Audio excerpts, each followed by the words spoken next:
Bueno, muy buenas tardes. Gracias por la paciencia y bienvenidos sean. Eh, Como estaban escuchando ahora, este sería nuestro tercer conversatorio de la agrupación LDP. En esta ocasión vamos a hablar sobre un tema que a mí personalmente también me apasiona mucho, que es la evolución. Así que, sin más presentaciones, los dejo con don Andrés para que Bien, nos cuente de qué se trata. muy buenas tardes. Yo soy Andrés Villavicencio, me dedico a la paleontología hace varios años. Actualmente soy presidente de la Sociedad Paleontológica de Chile y estoy feliz de que me hayan invitado a poder conversar un poco de este tema que es tan cotidiano y tan lejano al mismo tiempo. A veces se vuelve tan conceptual y sobre todo cuando desde la academia empiezan a tratar de explicarnos lo que vemos todos los días. Y esto complejiza un poco las cosas, ¿no? Más todavía cuando hay sentimientos de por medio, hay emociones.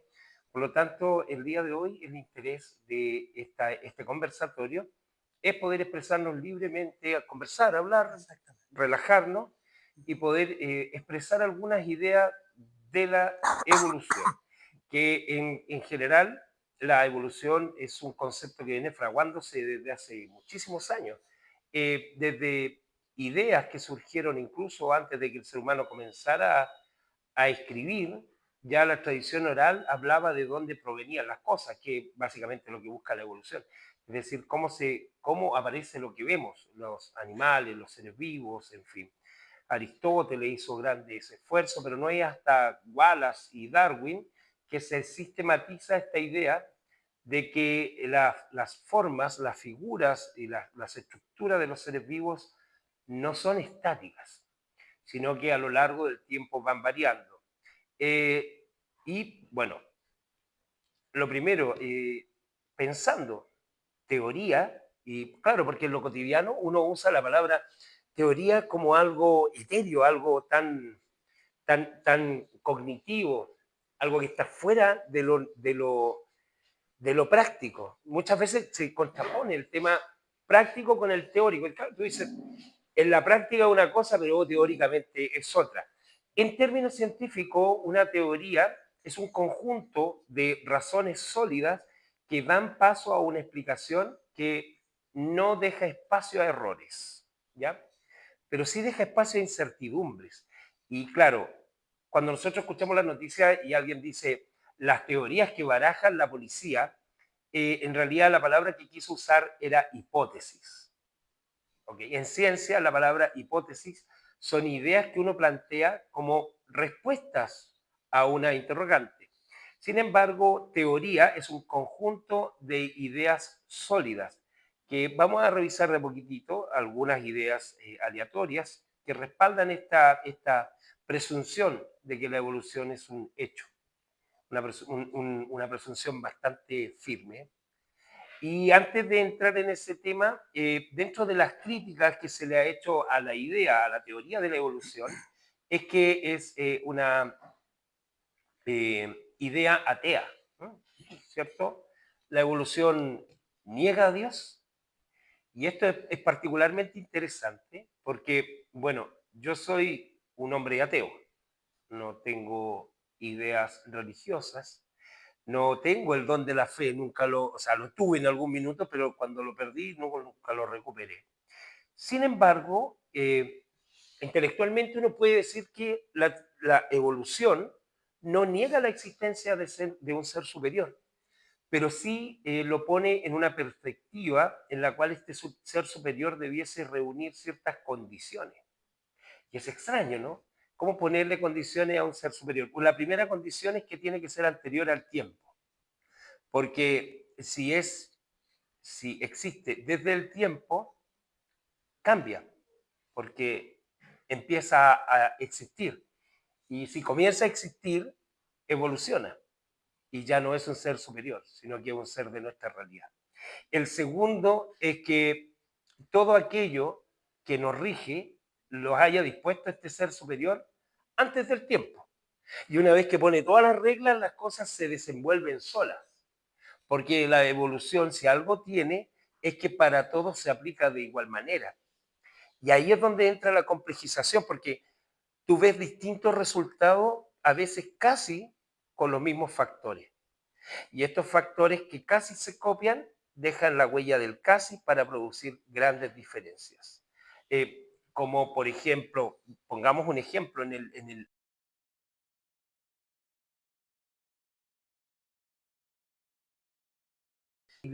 cómo si ambos viven en el mismo espacio, siguen normas distintas.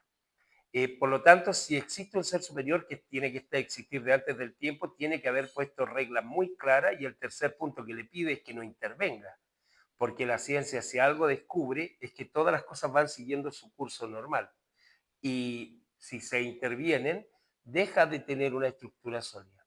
Por lo tanto, no hay una negación de Dios, pero sí lo que existe es un condicionamiento a que no sea un ser antojadizo, ni tampoco creado, ni tampoco que intervenga permanentemente en las leyes de la naturaleza. Oye, pero mira, yo siempre he escuchado, a propósito de los Simpsons, siempre he escuchado la caricatura de que evolución y religión están enfrentados. Yo, en lo que tengo memoria, eso en Chile nunca lo vi confrontado. Yo estudié en un colegio católico y se enseñaba la evolución sin ningún problema, sin ningún prejuicio, y si alguien preguntaba, me acuerdo un profesor que tuvo y dijo, bueno, piensa que la evolución es la creación que no se ha detenido.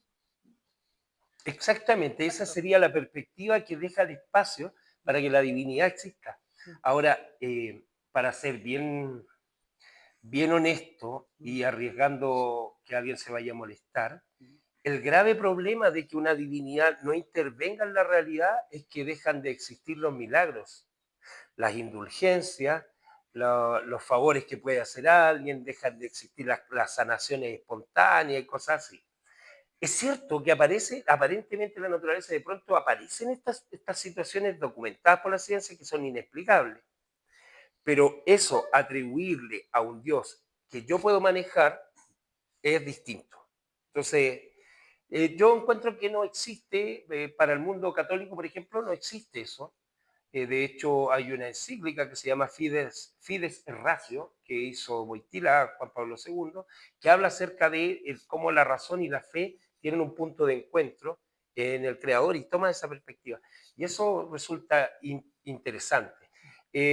Ahora, sin ahondar más, porque esto no es un conversatorio de teología, ¿no? Claro. Pero desde la evolución, no es contrapuesta a la existencia del ser superior. Solamente habría que ponerlo en una perspectiva que se merezca, en una perspectiva divina, no humana. A lo que, sí, exactamente, el punto de que iba es que esa dicotomía que hay entre fe y religión es culturalmente ajena. A eso voy. Esto nunca fue problema y nunca fue un tema de discusión en Chile. Claro. No puedo hablar por el resto del mundo, pero por lo menos aquí, que yo recuerde, nunca fue un tema de discusión y que estuvieran confrontadas, todo lo contrario. Claro, exacto. Tal vez un poco más en la práctica a veces llega a ciertas confrontaciones, ciertos dilemas morales o éticos, no sé, cuando pensamos en la eutanasia, el aborto, pero en términos generales, la idea científica no nos genera grandes revuelos. Oye, y para entrar en materia, hay algunos puntos que hay que considerar para observar la evolución. Y son puntos que nosotros podemos ver en nuestra familia, en todos los lugares, como el primer punto es que todos tenemos un papá y una mamá. En ocasiones el papá va a comprar cigarros, no vuelve más, en otras ocasiones un hijo es huérfano, pero siempre provino de un espermatozoide y un óvulo. Y estos dan paso a hijos, una generación, una nueva camada. Y esta nueva camada, a su vez, que sean muchos, van a encontrar pareja. Es decir, la reproducción existe. Y esta reproducción cada vez se va expandiendo más mientras no encuentre límite. Pero a medida que esta reproducción y avanzan las generaciones, cada vez la generación restante se parece menos a la anterior. Cada vez va adquiriendo mayor diversidad. Entonces, claro, nosotros miramos la foto del abuelo y después miramos la foto de los tíos y algunos se parecían al abuelo. Pero ya los nietos son mucho menos los que se parecen al abuelo. Esa es una realidad que la vemos en nosotros, las vemos en nuestras mascotas, las vemos en nuestras plantas, las vemos en todos lados.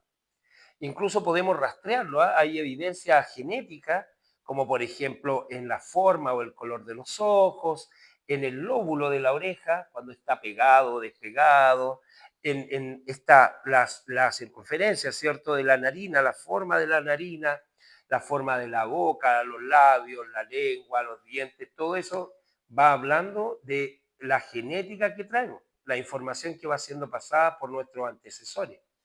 Y eso no tiene ninguna discusión, todos lo reconocemos. Cada uno sabe si se parece más al papá, más a la mamá, en fin. El segundo punto a considerar es que en ocasiones esta genética no puede entregar ciertos beneficios o desventajas frente al ambiente. Y aquí tenemos un ejemplo en la cebra en que a primera vista, a simple vista, se vuelve difícil contarlas. Si uno la mira, se vuelve difícil contarla. Y si se vuelve difícil contarla, por ejemplo, es fácil esconder al potrillo que está metido entre medio. Y esto va a facilitar la supervivencia. Porque claro, don León cuando quiera comérselo no va a entender nada de lo que está pasando. Y eso marca un punto que le colabora a la supervivencia de la cebra. Pero no es que la cebra quiera tener rayas, porque es normal que aparezcan, nazcan cebras con distintos colores. Eso suele suceder. Cada cierto tiempo, por ejemplo, aparece una cebra que tiene características distintas, pero adivinen qué. Cuando esta cebra, este potrillo, aparece con una distinción, lo ve desde lejos y ¿quién goza? El señor León. Leonidas, ahí el que está feliz, porque entonces no es que las cebras quieran tener rayas. Las rayas confunden al león. Por lo tanto, cuando aparecen algunas que no tienen rayas, son las que se comen. Y si se las comen, no tienen crías. Y como las crías heredan las características de los papás, se va dibujando así un espacio referente, en este caso, en este tipo de lo que llamó Darwin selección natural a través del depredador. Entonces, si, por ejemplo, en este minuto llegara aquí un león muy veloz a comernos o a buscar comida entre nosotros, yo no necesito ser más rápido que el león, necesito ser más rápido que ustedes. Y los que, claro, y el que quede atrás y se lo coma, bueno, ese va a ser probablemente el más lento y no va a poder reproducirse. Pero mañana va a volver y así el león va a volver hasta que se encuentre con un grupo que logre escapar a su dominio. Y así podría dibujar un grupo muy veloz, con las características que se van heredando. Y eso es bien particular. La tercera, ¿cómo se seleccionan las características aleatoriamente a través de la presión del medio? En este caso, durante muchísimos años, pensábamos que la jirafa tenía el cuello largo para lograr alcanzar la comida lo más alto del árbol, ¿cierto? Y esto puede sonar bastante real, porque en la sabana africana los árboles crecen y escapan con su hoja para que no se las coman. No es que el árbol quiera, pero los árboles bajitos se los comen y no logran florecer. Por lo tanto, ¿cuáles son los árboles que prevalecen? Los que tienen la genética del crecimiento rápido y la copa alta. No es que los árboles quieran hacerlo, es que los que no pudieron no prosperaron. Pero últimamente se ha descubierto de que la mayor característica de la jirafa, la característica visible más potente que es su cuello, podría deberse a otro factor. Este factor es que se pelean a cogotazos. Por lo tanto, aquel que tiene el cuello más largo y más grueso es el que encuentra más hembra. Por lo tanto, es lógico que las crías que vengan sean crías con el cuello más largo y más grueso. Y la selección sexual marca un carácter sumamente importante en determinar la evolución, que es este cúmulo de características de un grupo que va pasando y se va aumentando, disminuyendo generación tras generación. Si tuviéramos que decirlo así como de un corte, ningún animal evoluciona, ningún animal evoluciona. Solo evolucionan las poblaciones. Porque tú y yo somos distintos, ¿cierto? Pero a lo mejor desaparecemos y eso no va a dejar ninguna huella en el mundo. Sin embargo, si tenemos una característica y además tenemos muchos hijos, que son dos cosas importantes, Ujú. esa característica se va a ir popularizando. Y esto es, entre comillas, vuelve como grave el tema del control de la natalidad. Es como grave porque hoy día, voy a poner un ejemplo súper sencillo, las personas que más controlan la natalidad son aquellos que tienen paternidad responsable. Yo conozco personas, o sea, voy a hablar de personas mayores para no meter a nadie en lío, pero conocí a un señor que tenía 21 hijos y en su matrimonio eran 5, 5 al matrimonio. Por lo tanto, si su problema de desparramar hijos era un tema genético, está haciéndole un muy mal favor a la humanidad.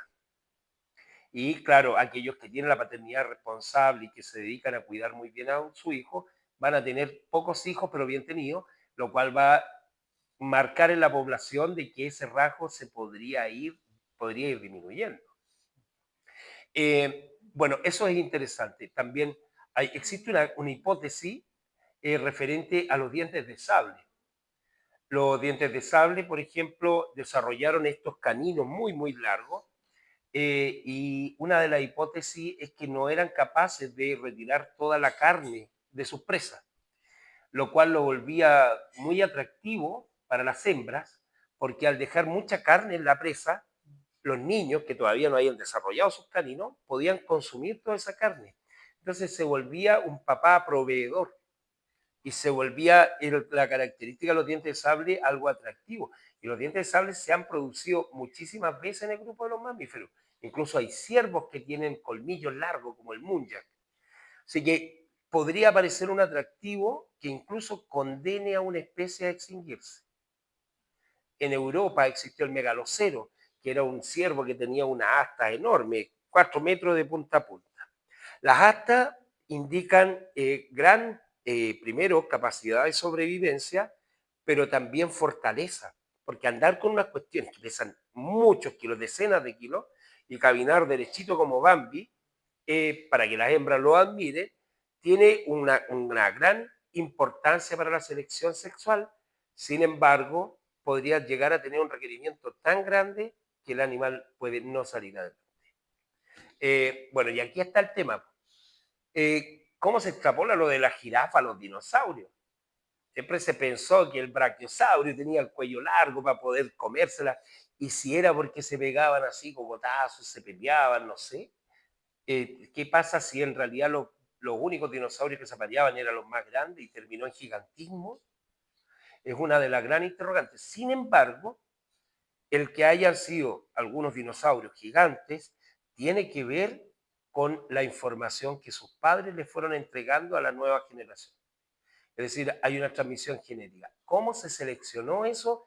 Ese es un complejo, eso es muy complejo. Por eso la teoría de Darwin tiene ciertos espacios. Darwin-Wallace. ¿Ya? La teoría esta de la evolución surge del trabajo de Darwin y Wallace. Pero igual como cuando el ser humano llega a la luna. ¿Quién es el primero que llegó? Neil Armstrong. ¿Y el segundo? El segundo, ¿cuál es? Buzz Aldrin. Pero nadie se acuerda de fue el segundo. ¿Quién publicó el origen de la especie? Darwin. ¿Quién publicó el segundo libro 30 días después? Wallace. Pero el primero queda marcando. Es interesante cuando vemos el tema de la velocidad, por ejemplo, esta relación que establecen los chitas, los guepardos, junto a las gacelas de Thompson, que cada vez va volviendo a la gacela más exigida. Resulta que en los últimos años que se ha dedicado a investigar a los chitas, se ha observado que a veces hay gacelas tan hábiles que en un grupo de gacelas los guepardos no logran cazar.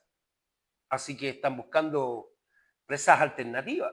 Están buscando porque pasan hambre, si no llevan 3, 4 días tratando de cazar y no logran pillar a ninguna, van a buscar alternativas y algunos de estos chitas están quedándose de a 2 o de a 3 para buscar otro tipo de presa. Hay algo que no dicen muy seguido de los chitas, pero los chitas son corredores de potencia, o sea, son como velocistas, tipo, es como un corredor de 100 metros plano, el tipo va, corre o salta tratando de cazar, pero después de correr queda agotado y tiene que quedarse quieto horas. Y son segundos. Claro. O sea, 120 kilómetros por hora durante 4 o 5 segundos y eso era. Y si tienes una gacela que no solamente es rápida, sino que es ágil, se salta a un lado, salta al otro, solamente está esperando que el chita se canse y bueno, Y que tiene la capacidad de saltar. Hay algo particular, si uno mira las manos y los pies de la gacela, camina justo sobre sus uñas, camina de puntita, que es interesante porque le vamos a dar un vistazo a eso después. Los cervatillos cuando nacen huelen a nada, no tienen olor. Y esto es muy particular, no es que ellos hayan querido nacer así, o que el papá o la mamá quiera que nazcan así. Lo que pasa es que lo más sencillo para matar siempre es un bebé. Para un carnívoro siempre va a ser un bebé. Y rastrear un cervatillo por su aroma es sencillo porque las madres para ir a comer a las planicies dejan al cervatillo escondido debajo de los matorrales. Entonces, nada más basta que alguien tenga buen olfato para encontrar el rastro del cervatillo y llegaría a almorzar. Pero así que se comieron a todos los que olían a cervatillo y empezaron a sobrevivir aquellos que no tenían aroma, lo cual deriva en que la genética traspasa esta característica y nacen cervatillos inoloros. ¿Ya? En el caso de los seres humanos, nosotros también nos hemos sido afectados por esto. ¿Cuántos han tomado un bebé y lo han abrazado así y dicen, ¡ay, qué rico huelen los bebés! ¿Cierto? Esta es una idea que empieza a cambiar después del año, porque como desde los 6 meses están comiendo, empieza a cambiar todo su pH, su flora intestinal y ya no huelen tan bien. Pero cuando pequeños sí huelen bien y además una característica física es que los ojos se desarrollan grandes. Los bebés nacen con los ojos grandes y eso nos genera a nosotros, nos estimula una secreción hormonal para darnos placer al mirar al bebé y encontrar que todos los bebés son lindos. ¿Sí? Explotando eso, las marcas comerciales han hecho los peluches cada vez con ojos más grandes. Y hay unos peluches que son casi puro ojo. Pero eso no es que alguien quiera que nazcan así, sino que el simple hecho de tener depredación o tener factores en contra va definiendo que la especie avance en un sentido o en otro. Como por ejemplo los cuervos, uno dice, oh, los cuervos desarrollaron inteligencia, como nosotros. No desarrollaron inteligencia. Lo que pasa es que los que no eran inteligentes se murieron. Y en este caso, nosotros como sociedad, por ejemplo, tenemos una suerte de subsidio. Nosotros nos subsidiamos. Si alguien nace con menos inteligencia, igual el resto de la sociedad lo apoya mientras esa persona contribuye a la sociedad, sin ser peyorativo ni nada, pero nuestra sociedad requiere de trabajos que son, entre comillas, sencillos y que no es necesario ser brillante para realizarlo. ¿Ok? No quiero ser peyorativo, pero eso en la naturaleza sería muy difícil de sostener. En un clan, si pensamos en un clan hace 100.000 años, una persona que no tenga habilidades para contribuir al clan habría sido expulsado, es desterrado, porque no hay espacio. Sin embargo, desde hace algunos miles, 50.000, 70.000, se vienen encontrando no solo Homo sapiens, sino Neandertal también, que nacieron con condiciones físicas. Hay una niña Neandertal que murió a los 12 años porque cuando ella nació, sus suturas craneales se cerraron muy rápido. Por lo tanto, su cerebro no pudo desarrollarse y en orden de prioridad, el cerebro lo primero que apaga son los ojos. Y ella era ciega, se piensa que tenía también algunos impedimentos de la comunicación. Sin embargo, llegó a los 12 años. Y esto quiere decir que esa sociedad ya tenía cierto subsidio para quienes pertenecían a ella, ¿cierto? Hoy día también lo hacemos nosotros. En el caso de, por ejemplo, los cuervos no lo hicieron. Ellos, aquellos que no eran capaces, fueron muriendo. Y los que sí eran capaces de comunicarse, trabajar en equipo, ser tener habilidades, fueron sobreviviendo y nos enfrentamos a una de las aves más inteligentes que ha existido. Y de hecho el cuervo es un pájaro, es del grupo que se llaman paseriformes, donde están los gorriones, los canarios, todo eso, es el más grande, es un pájaro. Y los pájaros suelen ser inteligentes, como los gorriones, y no es porque quieran serlo, sino porque en la selección natural, ellos la tienen muy dura y necesitan habilidades para salir adelante. Por lo tanto, el que no capta estas oportunidades se muere y no se reproduce. Interesante es el registro fósil. Los fósiles son rocas. Queda algo, por ejemplo, vamos a poner un ejemplo súper sencillo, cae un hueso en el barro, queda atrapado en el barro y dentro del barro se deshace lentamente y las pequeñas partículas llenan ese espacio, pequeñas partículas de sedimento, de roca molida, y generan una copia exacta de lo que había. Que son rocas que lo que nos transmiten son las formas, no transmiten colores ni ADN, pero sí transmiten las formas. Y en las formas que transmite desde hace 50 millones de años en la familia de los equidos, nos hablan de que los primeros caballos, que no se parecían en nada a los caballos, eran pequeñitos y tenían 5 dedos. Poco a poco fueron estos dedos reduciéndose hasta llegar a un dedo. Y sus muelas, que eran capaces de moler hojas, fueron cambiando hasta ser capaces de procesar pasto. Ahora, aquí en mi discurso hay varios errores, porque ellos no perdieron dedos, ni sus muelas cambiaron. Porque acuérdense que ningún animal evoluciona, pero las generaciones traían una pequeña característica distinta en las muelas. ¿Y por qué? Porque podían comer hierba cuando aparece la hierba. La hierba aparece hace 55 millones de años en el mundo. Y como podían comer hierba, pudieron alimentarse mejor y tuvieron más hijos. Y los que comían hoja fueron quedando atrás porque estos arbustos estaban en extinción, estaban desapareciendo. Por lo tanto, no es que ellos hayan cambiado, simplemente sobrevivieron aquellos que tenían una mutación, aquellos que tenían algo distinto. ¿Qué eran lo distinto que tenían? Eran capaces de correr en la punta de sus pies. Ya sea tenga 5 dedos, bueno, cuando tiene un dedo no tiene alternativa, pero cuando tenía 5 dedos, aquellos que eran capaces de correr en la punta de sus pies tenían una ventaja y nosotros la conocemos. El hombre más rápido del mundo, Usain Bolt. Ya no, pues ya ahora está viejo, debe tener como 30 años. Pero para ser atleta, ellos jamás tocan el suelo, los velocistas jamás tocan el suelo con el talón. De hecho, los zapatos que usan no tienen taco para evitar que el taco toque. Entonces, al correr en la punta, les da más velocidad. Aquellos ancestros de los caballos que eran capaces de correr en la punta del pie, lograron sobrevivir. Y así fueron corriendo en la punta de los pies, sobrevivieron lo de la punta de los pies hasta que terminaron con un solo dedo. Pero no es que el caballo haya cambiado. Cada generación nació y murió. Y los que sobrevivieron más por una característica son los que la heredaron. Y llegamos hoy día a un grupo enorme de no solo caballos, sino también cebras, burros y otros que vivieron, por ejemplo, en Chile, como el ipidiol, que parecía una mezcla entre cebra y burro, así, como ese tamaño y forma rechonchito, como buen chileno. El correcamino, el roadrunner. Esta ave tan mítica para nosotros, que venció a toda una empresa de marca Acme, corre en la punta de sus dedos y eso la convierte en una ave muy veloz, muy, muy veloz. De hecho, escapa el coyote.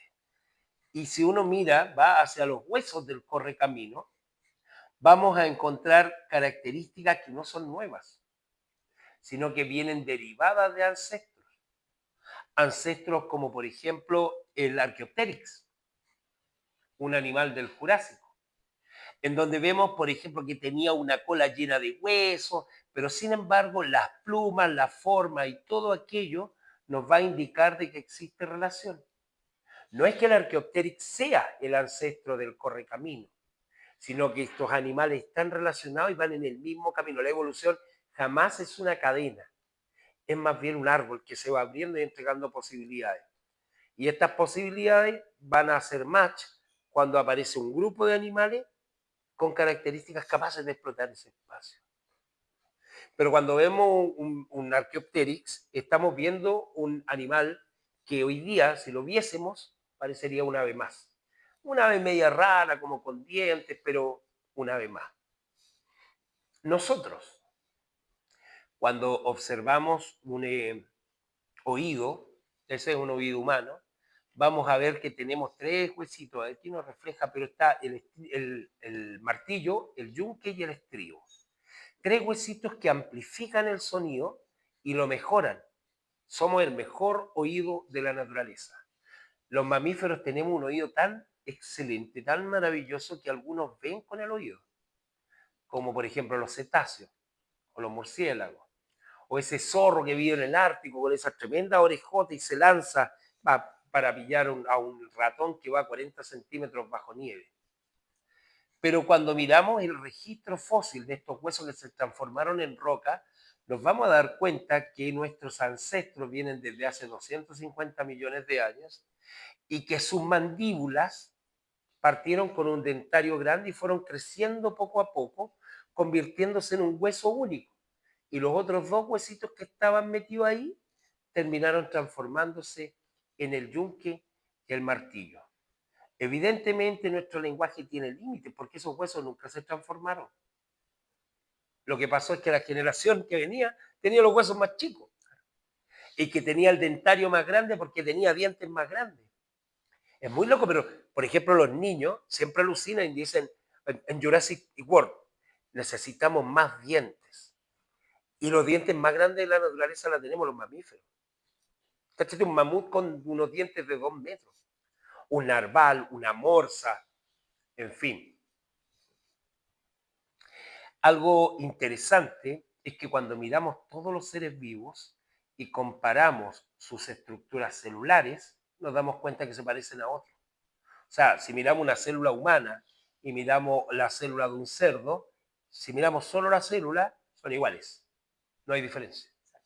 Y si miramos una célula humana y miramos una célula de una planta, se parecen muchísimo.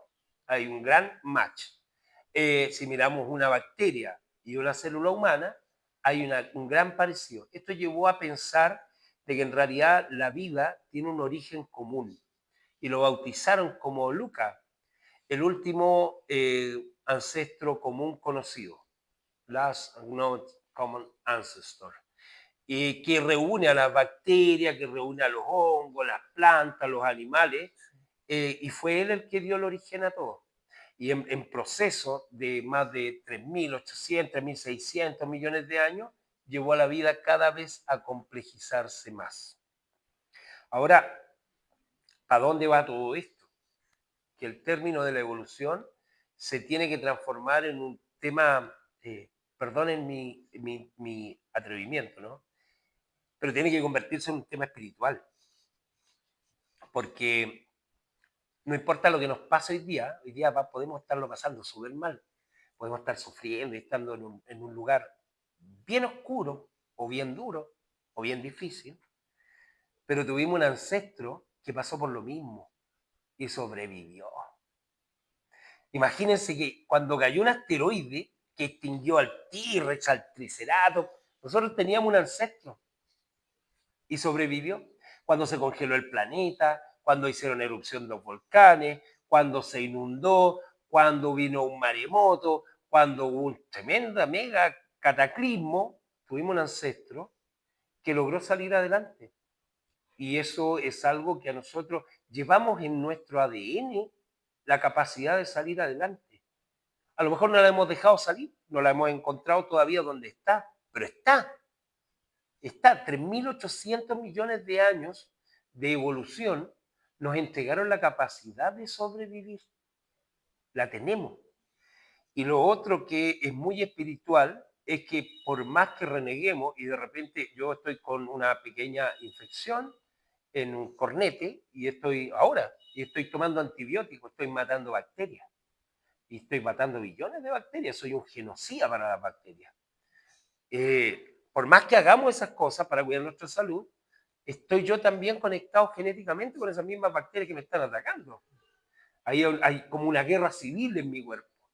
Y estoy conectado con la planta, que como estoy conectado con el pollito, que es un dinosaurio. Sabéis que los pollos son dinosaurios. Estoy conectado con ellos. Y eso es espiritual, es espiritual. El otro día yo hablaba con unos niños y les decía, ¿saben qué, chiquillos? ¿Quieren? ¿Ustedes aman los dinosaurios? Ya, cuando estén comiendo pollo, no dejen pollo, cómanselo. Porque ahí hay un dinosaurio que dio la vida para que nos alimentemos. Y parece chistoso, pero es verdad. La evolución me muestra a mí que hay un dinosaurio y mi respeto por un ser vivo con el cual compartimos información genética me dice que si murió, tiene que valer la pena. O sea, si yo corté una lechuga, aunque la haya cultivado yo, si yo la corté, es para comerla, no para botarla. Y nosotros botamos casi el 40% de la comida que producimos, el ser humano en general, ¿ya? Yo en general no voto casi nada, por eso estoy gordito. Pero en general el ser humano, como especie, bota casi el 40% de la comida que produce. Y eso es algo que me parece atenta contra la espiritualidad de la evolución, que tiene que ver con conectarnos y comprender de dónde venimos. El hecho de venir de todos del mismo sitio indica que hacia el mismo sitio tenemos que caminar, y el mismo sitio es perseverar en la vida. Esa es la misión. Yo aparecí en este mundo sin pedírselo a nadie. No quería, ni tampoco no quería. Fue inconsciente. Pero estoy aquí. ¿Y qué voy a hacer con eso? Bueno, lo que voy a hacer, por mi parte, es contribuir a la evolución tratando de compartir estos temas, invitar a conversar, invitar a que esto sea un tema de un café, de una cerveza, sea un tema para hablar a veces con los niños o con los ancianos, que a veces nos olvidamos de que los ancianos muchas de estas cosas jamás en su vida las han escuchado y se podrían ir sin nunca haberla escuchado. Escuché una reflexión el otro día, me llamó mucho la atención, quiero estar en la colación. Había un señor que decía, lo más triste cuando se murió mi mamá, él lo contaba, es que ella se llevó la única imagen de mí en la cuna mientras dormía. Me crié con mi mamá. Y ella era la única que me miró dormir en la cuna. Y esa imagen desapareció junto con ella. Entonces, a veces nosotros nos olvidamos de nuestros viejos y que se llevan un mundo que nosotros nunca hemos visto. Nunca nos vimos crecer, pero ellos nos vieron crecer. Y eso tiene que motivarnos, la espiritualidad de mirar la evolución no solo como una teoría, sino como una realidad que nos rodea, tiene que llevarnos a concebirnos unos a otros de otra manera. Exámenes genéticos demostraron de que hace 80.000 años hubo un cuello de botella en el ser humano. Los seres humanos casi nos extinguimos. Sí, más de una vez, de hecho, pero sí, Más de una hay vez, una pero muestra. esa fue muy crítica y que, bueno, ustedes saben, nosotros tenemos genes compartidos del papá y de la mamá. Pero curiosamente hay una parte de la célula que se llama mitocondria, que cuando se divide una célula para formar un óvulo o para formar un espermatozoide, en el caso del espermatozoide, la mitocondria forma la cola del espermatozoide. Entonces, cuando el espermatozoide fecunda el óvulo, la cola se corta y queda afuera. Y nos quedamos sin mitocondria del papá. ¿Y qué mitocondria tenemos? La de la mamá. Nosotros solo tenemos la mitocondria de nuestras mamás. Rastreando las mitocondrias, el ADN mitocondrial, se descubrió que todos los seres humanos compartimos rasgos genéticos con una persona que vivió hace 80.000 años en África. Era una negrita, como de 1,40 m. Esa era la Eva mitocondrial. Claro, que ganas de hacer un espiritismo así para que aparezca Hitler y decir, contarle esto así, echárselo en la cara, ¿no? Pero lo interesante es saber que a la larga todos somos iguales. Si ustedes quieren, algunos nos hemos ido destiñendo con el tiempo, pero hay una situación que tiene que ver con igualdad, con respeto y sobre todo hoy día eh, con negar negarle acceso a las personas que quieren desarrollar odio. Me voy a meter en un tema bien complejo, pero vamos a enfrentar elecciones. Estamos ya primarias, que esto, que el otro, que el diputado, que no sé qué. y normalmente para sacar un puesto se agarran a piedrazo y a veces involucran a que nosotros también tiremos piedras.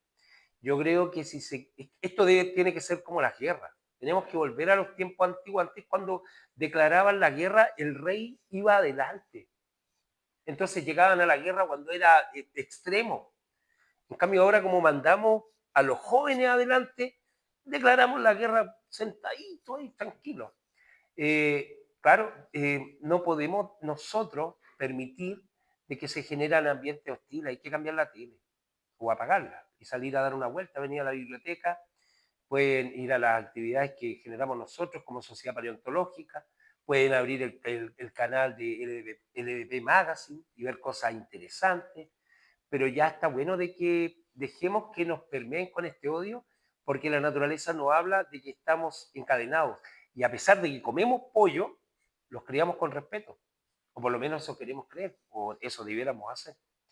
Así que, bueno, la reflexión, y para abrir la palabra, para que podamos opinar y para que ustedes puedan comentarlo, o ojalá no me tiren ninguna cosa, es que la intención o la búsqueda del conocimiento de la evolución tiene que necesariamente conducirnos a establecer rangos de igualdad, equidad, sonó como la Revolución Francesa, pero tiene que llevar a establecer ciertos rangos en los cuales nosotros nos respetemos, desde diversas miradas, diversos aspectos, diversos pensamientos, diversas formas de enfrentar el mundo, porque la diversidad nos permitió llegar hasta acá.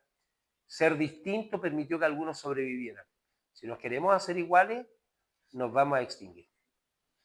¿Ya? Yo les quiero agradecer la atención que han prestado. Yo pertenezco a la Sociedad Paleontológica de Chile, una institución dedicada a divulgar la ciencia, el conocimiento y a formar una ciudadanía científica que lleve a la práctica cada día las cosas nuevas que sabemos de aquello que nos rodea, aquello que existió, aquello que nos formó tal como somos. Muchas gracias.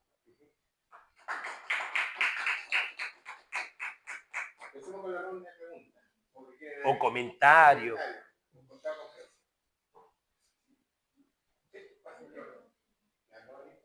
Ay, quiero que levante la mano.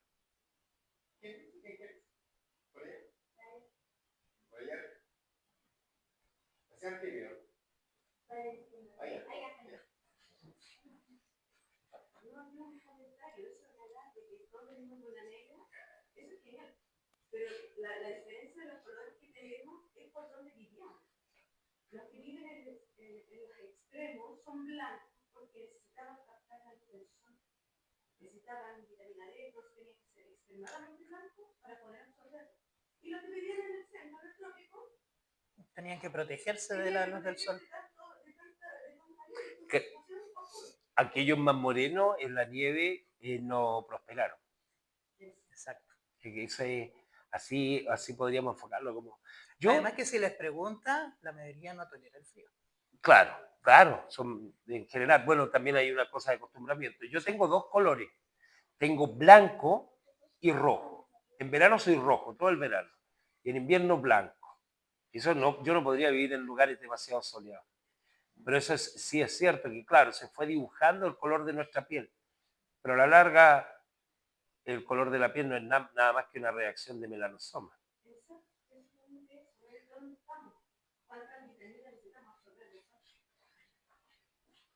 Hay un rasgo, perdona, que lo mencionaron hace poco, de los coreanos. Los coreanos se distinguen de chinos, japoneses, porque dicen tienen los ojos demasiado pequeños, demasiado chicos. Y bueno, todo el mundo tiene los ojos, el globo ocular, todos tenemos el ojo globo del mismo tamaño. Pero los párpados del coreano son gruesos y dejan muy poco espacio, precisamente por el viento, por el frío, por la arena. Pero los que prosperaron ayer. Claro, eso es un gen que se atrofió. En general los orientales son achinaditos, ¿cierto? Bueno, cuando los niños nacen un poquito prematuros, uno se da cuenta que antes de cumplir los 9 meses son más chinos. Y eso es porque hay una maduración del ojo. En estos lugares sucedió que a los que nacían con esta todavía no madurar el ojo o con no tan desarrollado, tenían más oportunidades debido a que se dedicaban, por ejemplo, a la pesca. Y en el agua, vaya que molesta el sol, vaya que molesta la brisa, la arena y todo aquello. Por lo tanto, eso marcó una gran diferencia, dejando todo ese legado de rasgos que llamamos orientales, pero que también se produce entre nosotros. ¿Ah? Si no es raro que en una familia alguien nazca medio chino. De hecho, todo en el curso tuvimos, todo en la enseñanza Todos básica, tuvimos a tuvimos un alguien con compañero que le decíamos el chino. Todo. Pero un japonés, porque es japonés. Pero ese era japonés. Ah, y un detalle, los mongoles que viven en el desierto, o en la pampa, no tienen los ojos rasgados, tienen un pliegue en el párpado que le da la idea de que fuera rasgado, pero es el párpado que tiene un doblez. ¿Alguien tiene otra pregunta? ¿Alguien? ¿Nadie? Yo solo tenía un comentario, porque lo dijiste sobre tu abuela. Mi abuela tiene 102 años. Y el otro día la acompañé a cobrar su pensión y fuimos en Uber, porque ya en micro, olvídate. Pero en algún momento me comentó, yo cuando era niña, sí, un poco más chica que la Colette, ella anduvo en lo que llamaban aquí en Chile los carros de sangre. ¿Qué eran los carros de sangre? Eran carros tirados por 3 o 4 caballos y que tenían vagones. 3 o 4. Y se movían por Santiago y había lugares que le llamaban las postas. Quedan líneas todavía, son esas líneas que tienen Claro. una hendidura al medio. Exacto. Y tienen postas, eran postas de descanso, y ahí se cambiaban, se alimentaban, qué sé yo. Y mi abuela decía, yo anduve en carros de sangre y ahora ando en Uber. Y hay un montón de generaciones que no pueden decir eso. Sí. Un hermano de mi abuelita, un carro de esos, le cortó la pierna. Hoy sí, mi abuela tiene una A los cantidad 12 años, por eso le decían los carros de sangre, y eran terribles, porque las ruedas no eran como las de los trenes, sino que tenían un sacado. Entonces ustedes los van a ver en el casco histórico, que son como rieles, pero que tienen un hoyito, y corrían por ahí. Entonces, si alguien quedaba abajo, era una guillotina. Era horrible. De hecho, mi abuela Tarantino la María tiene una historia, ¿no? Todas empiezan muy suavecitas, muy tristes, de repente empieza a correr la sangre, las tripas, las cabezas Tenéis cortadas. que ahí empezar a tomar Sí, apunte para nuevo Pulp Fiction 2. ¿Qué es una guillotina? Una guillotina es una herramienta que creó la Revolución Francesa para cortarle la cabeza a aquellos que no estaban de acuerdo con la igualdad de los seres humanos, sobre todo nobles, aunque metieron algunos también que les caían mal y lo hicieron pasar por nobles. de hecho, se llama guillotina porque ese era el apellido de la persona que lo inventó. Guillotín. Que adivina cómo murió Guillotín. Con la guillotina. Sí, por la guillotina. Oigan, chicos, ya que estamos conversando acá, y fue interesante el punto que tú tocaste sobre la tercera edad. ¿Cómo han tomado muchas veces estas charlas que tú das o los cursos? Por eso es interesante, porque una cosa los jóvenes que están como con otro ojo, están abiertos de conocimiento. El adulto le cuesta, pero lo acepta. Pero el más mayor es que más cabeza dura podemos decir de repente, o al revés, están con hambre de aprender también. Es fabuloso porque uno pensaría que están a la defensiva, pero la primera sorpresa parece que nuestros adultos mayores no se sorprenden mucho. Entonces, cuando tú por ejemplo, en mi caso, les paso un fósil, le paso una lupa y logra verlo y ve que es una roca y tú le cuentas, he visto algunos que dilatan la pupila. Las personas dilatan la pupila cuando tienen hormonas de felicidad en la cabeza. Eso no se puede fingir. Uno dilata la pupila cuando ve a la persona que ama. Y he visto dilatar la pupila, a lo mejor tenía glaucoma la señora, no sé, pero yo he visto esa sensación de asombro y diría yo, vuelta a la niñez. ¿Saben qué? Qué buena pregunta. Una vez fui a una fundación que se dedica al cuidado de los abuelitos. Entonces pedí hablar con una de las personas que está dentro del directorio. Y no puedo decir qué fundación es, pero la monja me dijo que no encontraba razón de que aprendieran cosas nuevas. Y yo lo encontré que era horrible. Sentenciar a una persona que parta de este mundo perdiéndose de haber conocido algo. O sea, hay cosas buenas que todos debiésemos conocer. O sea, todos alguna vez debiéramos meternos al agua.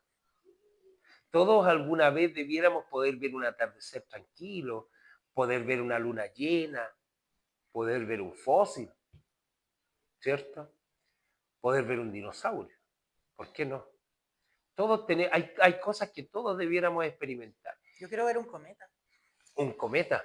Nunca he visto uno. Yo vi el Halley. Ah, dije mi edad. Yo vi el Halley. La verdad es que no se veía. Se veía una cosa así como una estrella media manchada. Pero todos decían que era el Halley. Yo no vi nada. Eran muy chicos. No, yo sí lo vi. Todavía está ahí. Vi otro. Ese era, claro, Bill Halley. Ya a veces en mi casa, cuando estábamos allá en las lomas, a veces en la noche se veían estrellas fugaces o cometas ahí pasando a veces. Es linda. Igual, si tú en una noche bien oscura logras ver, vas a ver también satélites. Y se ven ahí.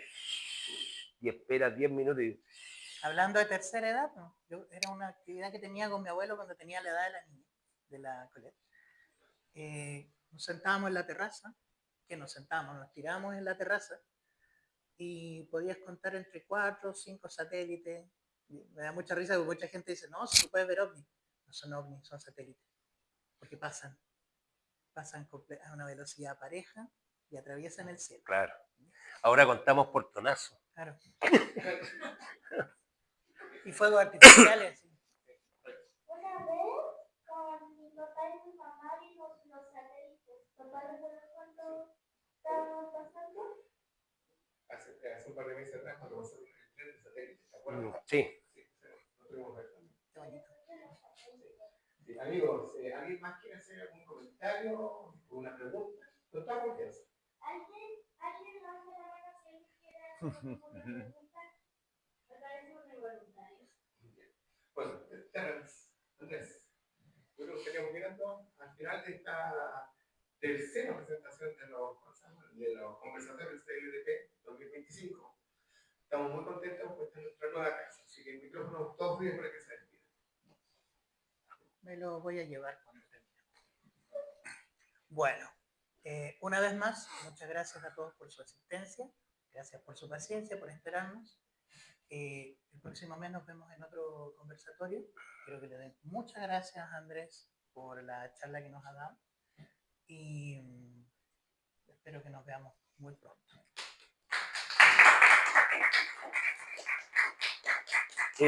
Muchas gracias por su cariño y solamente invitarlos a poder socializar esto, a poder conversarlo con otros. Hay que atreverse a conversar, bueno, y dejar abierta la oportunidad para que si ustedes quieren llevar conocimiento de paleontología, de fósiles o organizar alguna salida de terreno, que no pierda la oportunidad de contactarnos.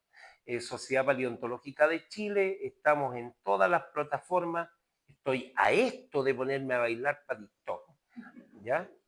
Pero estamos en Facebook, en Instagram, tenemos también nuestro canal YouTube y queremos que la ciudadanía se vuelva científica y comience a tomar buenas decisiones con su vida, con la vida de los demás, con las votaciones, con todas las cosas.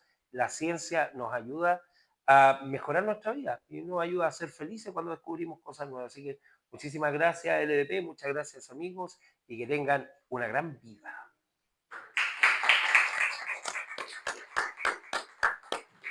Gracias Andrés, gracias a todos y los vamos a dejar convidados para el próximo conversatorio que vamos a hablar un poco sobre la evolución del género fantástico en Chile, la literatura. Estamos hablando del siglo XVIII, XVII, XIX, los primeros intentos para escribir literatura fantástica y eso lo va a hacer un profesor que es parte del EDP, que es José Hernández. Él ya lleva hartos años investigando todo esto y él va a hacer esta presentación directamente ahora el próximo mes con todos nosotros. Así que quedan totalmente invitados. Se sorprenderían la cantidad de literatura fantástica que se ha hecho en Chile. Correcto. Es impresionante.